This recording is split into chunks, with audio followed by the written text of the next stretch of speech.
Hola, Welfare Line. Fattiest McBoy here, once again with your weekly update. The show where we talk about everything that goes down on the line throughout the week. Normally that's how we do it. This week, we're going to change it up just a little bit. We're going to start a series of shows I call the Liner Spotlight.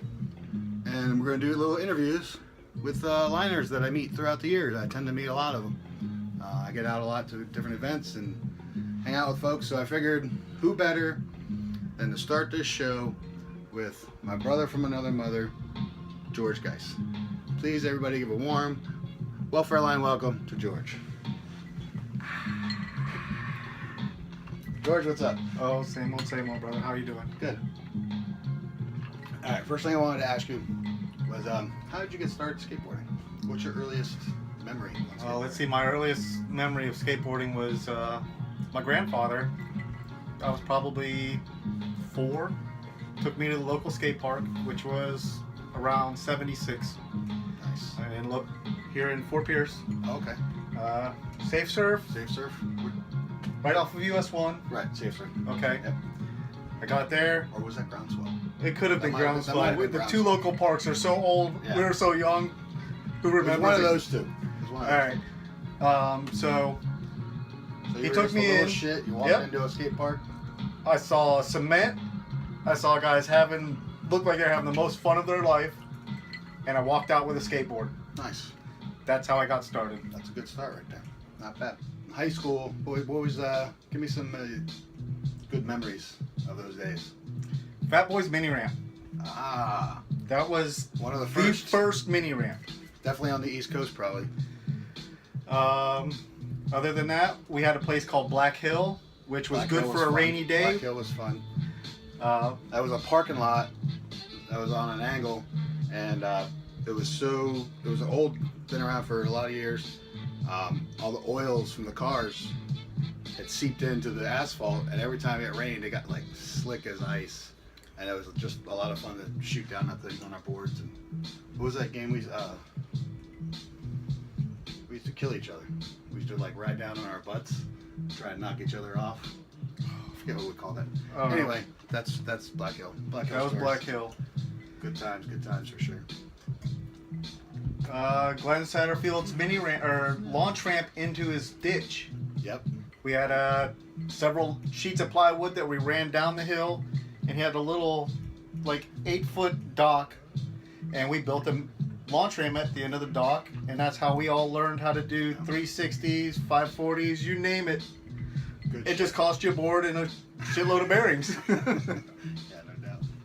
All right, let's talk about the greatest road trip we ever had. Where was it? Greatest road trip was Fort Myers. Fort Myers. Peter Monks, you're gonna hate, but Fort Myers. Fort Myers. So many stories happen there. Good times. Out of the blue, we decided to go visit a friend of ours that lived over there. We had no money. We had my '74 Dodge Dart. We went to another friend's house. Stole his change jar for the gas to get across the state, and we just had a blast. Good times. We stole the Alva sign. Yeah, we stole the sign that led to the town of Alva in Florida. It was a 6-foot by It looked smaller coming up on it, like 2 we passed foot, it. 3 foot. It was like the middle of the night, and we're like, we need to get that sign. So we turned around, and when we parked underneath that sign, it was way bigger than it looks when you're driving by it. But we stole that motherfucker anyway. And Bolt somehow- cutters and all. Bolt cutters. I had the bolt cutters. Never know when you're gonna need a set. And yeah, that was good. That was fun. We stopped at his, Getting chased by the homeless guy. chased by a homeless guy. That was fun. Good Uh, times. Good road trip. I did teach Alyssa Steamer how to do kickflips. Oh yeah, that's right. We did True meet her. story. She was 12 years old, smoking cigars, Yep. and just a foul-mouthed little girl. But she was cool. She was one of the She was locals. fun to hang with. Yeah. And you taught her Kickflips. kickflips. Taught her pros kickflips. This guy right here. Legend. Legend. In case you didn't know. All right, let's talk collecting. What was the first board you ever purchased for strictly to hang on a wall? Okay. Do you remember? My first board I did not actually purchase. I received from my girlfriend, who is now my wife. was, as some of you may know, she is a member of the Lake family. So Mark Lake, pro skateboarder from the 70s, 80s, 90s, and today. That's Still correct. ripping at 58 years old, 57 years old. Something Still like- doing just had a kickflips on birthday. vert ramps. Killing it. So when I met up with her, she brought the boards that she's had since she was a kid, and those were kind of the boards that I could never get rid of. Yeah. So therefore, that started Yeah, my it's collection. Part of the family, yeah. Yeah. Well, you brought some of your collection today. Let's take a look. Sure. Talk about this one right here. Speaking of the Lake family, Mark Lake. A minty mint. Mark Lake Walker. How'd you score that one? Is that one of the ones that was in the family? This I just received last year for Christmas from my father-in-law. It was part of his collection, and It's pristine. that I acquired it because he couldn't give me anything else for Christmas. I mean, What So- else do you want for Christmas? But an NOS night. yeah. Which you'll see part of here shortly. That leads us to this one. A gnarled out Nightmare 2 Mini. 80s style grip. Where'd that come from? This came from another liner named Seth. Some of you guys may know that this graphic is not a silk screen. It is not a heat transfer. It is a sticker. It is a vinyl sticker. So you can see up It is. close. I don't know if you can see that. That's the sticker literally peeling up. But overall, still one of the hands Still. down the best graphics of all time.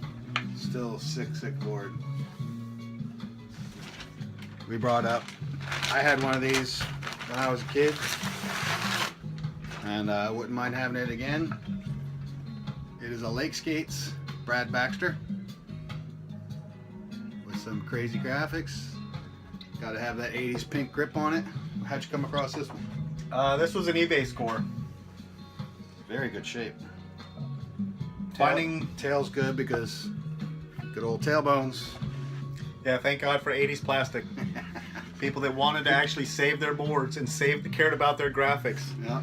And these graphics here, All the nerds that you used to pick on when you were little that were scared of the trash of graphics. uh, The reason we have such classics like this today.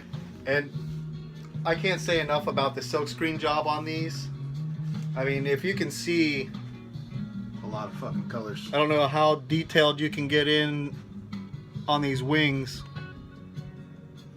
but it's a pretty detailed stuff. Yeah, that's good stuff right there. Amazing colors. I would say I couldn't even tell you how many colors are in this. Actually, I'm pretty sure my mom still got a picture of me when I opened my Brad Baxter on Christmas morning as a kid.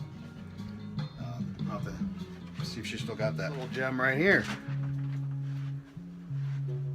Now, a lot of you know I'm a Gons fan, so for obvious reasons I like it for that, but you know, Fat Boy, what's the deal? It's just the old sweatpant graphic.